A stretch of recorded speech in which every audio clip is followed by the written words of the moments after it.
Income inequality has greatly expanded over the years, particularly since the financial crisis. More money has been flowing into the hands of the rich, while the middle class is left with less and less. Interestingly, they seem to be working more and more hours, but not able to make ends meet. Something is definitely going on. You came here for the truth, so let me unveil that for you. Today, we are going to look at two issues. The first one I want to cover is the wealth gap. Let's begin. Change of rich-poor gap, 2011 to 2016.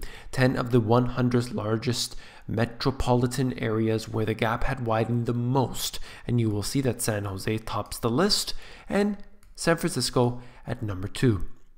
These are two areas in the United States that I have talked about in the past few years, seeing how housing prices have increased further and further and further.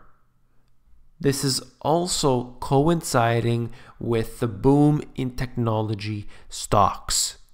This is no different than what happened leading up into the late 90s, and we saw the results of that.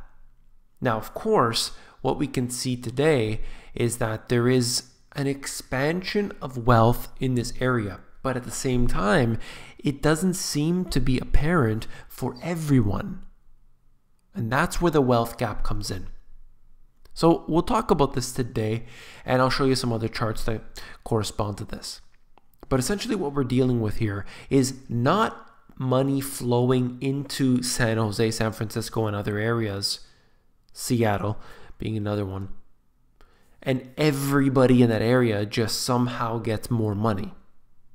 No, we are looking at these particular cities where individuals are either at the top or at the bottom.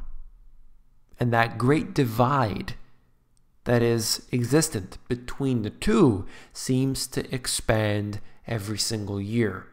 And they're showing from 2011 to 2016, but ultimately, since the financial crisis, this has gotten a hell of a lot worse. So I will show you this change of the super rich to middle class gap 2011-2016. And you will see that there are some different places, Bridgeport, Charleston, but San Jose makes it to number 3 in this case, Seattle as well. So it's just interesting to see that those individuals in the top 5%, how they compare to the middle class. It's quite interesting to see how, the average person, how they compare to those in the super rich. And ultimately, we see this gap growing as well. It's not just one or the other. It seems that the more rich you are, the more rich that you will get. But it doesn't, not everyone's getting the benefits of that. So, show you the next one. Change of middle class income span. I'll read this to you very quickly. 10 of the 100 largest metropolitan areas where the middle class income brackets had widened the most. The span, or the lower to upper bound range of the middle class, gauged by the difference between the average income for households at approximately the 30th and 80th percentile. And you will see, again, San Francisco, San Jose, and Seattle all near the top yet again.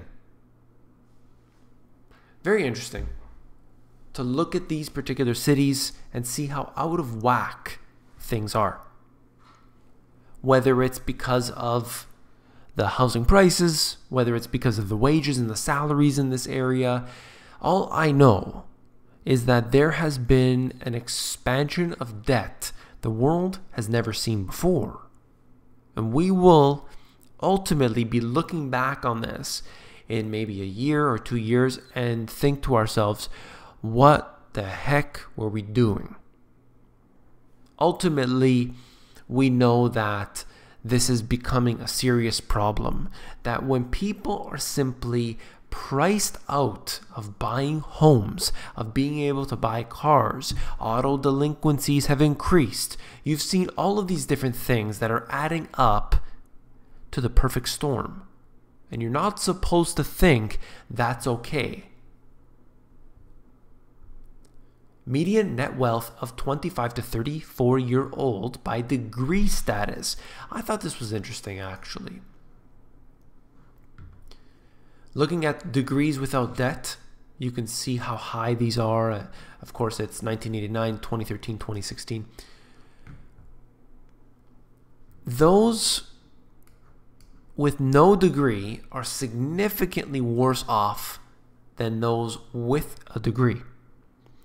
And I thought to myself, how exactly are they rating all of this? Because if an individual is working in a trade, for example, they may not have any debt, they may not have a degree, but many of them, I think, are doing relatively well, able to be part of the middle class, own a home, own their cars, do everything that they want to do. You don't necessarily need a degree to be able to provide you with more wealth. That's not the way it works. However, going based on these surveys, and I've seen other similar ones before, it's just interesting to see that if you have a degree, chances are you're making more money than those with no degree. And I don't, again, want to reiterate the fact that it's not if you want to make more money, then you should get a degree, because I don't agree with that. Connected in with this, percent of the 25 to 34-year-olds who are homeowners by degree status. You will see the percentage right here. Ultimately, what we can tell is that people with no degrees tend to be less likely to be a homeowner. At the same time, you're witnessing something I'll show you more in a moment, but 1989, 45%, and 2016 is 35%.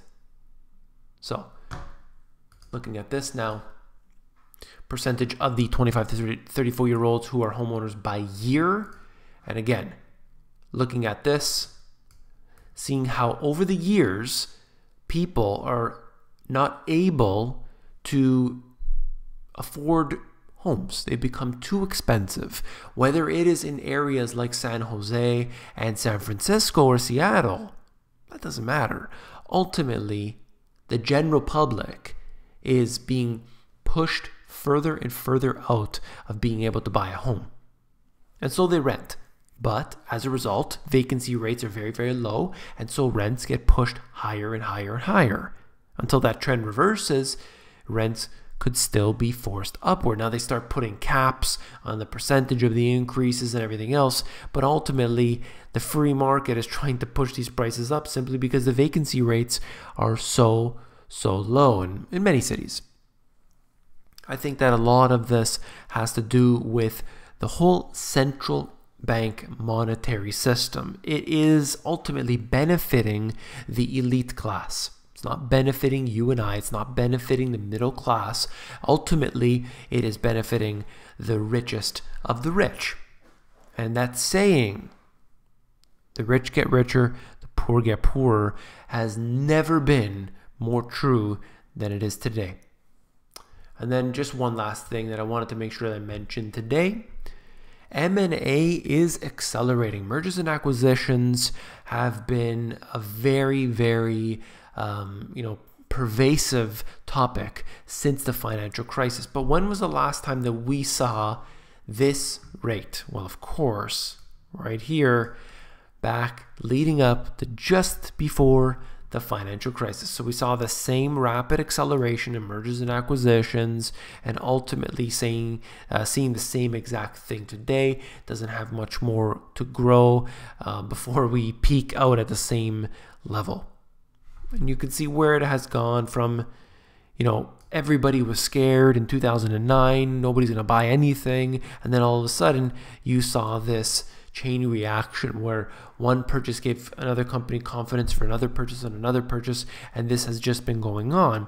Ultimately, you don't have these in environments where, you know, everybody's making money and everybody's doing well. You have these happen when there's uncertainty, when there is fragility, and when there are times when you have, needless to say, opportunities. And the opportunities present themselves as companies are getting weak and bankrupt, and ultimately they need somebody to help them out. That's what's happening with a lot of these different stores. You're seeing them file for bankruptcy right now in the US, the retail stores in particular. Ultimately, this is going to continue as time goes on. So I don't want to take up any more of your time. I'll end it there. If you found this video informative, please give me a thumbs up. When you give me a thumbs up, it helps to push these videos higher up in the YouTube search rankings. So I do appreciate that very much. And if you found the video informative, I know that you will find my books, The Money GPS, and my newer release, Global Economic Collapse, even more informative. You can actually flip through these books. So what you got to do is click on the link in the description and it'll bring you over to Amazon. From there, you can actually flip through the pages of these books to see if you like them. Take care.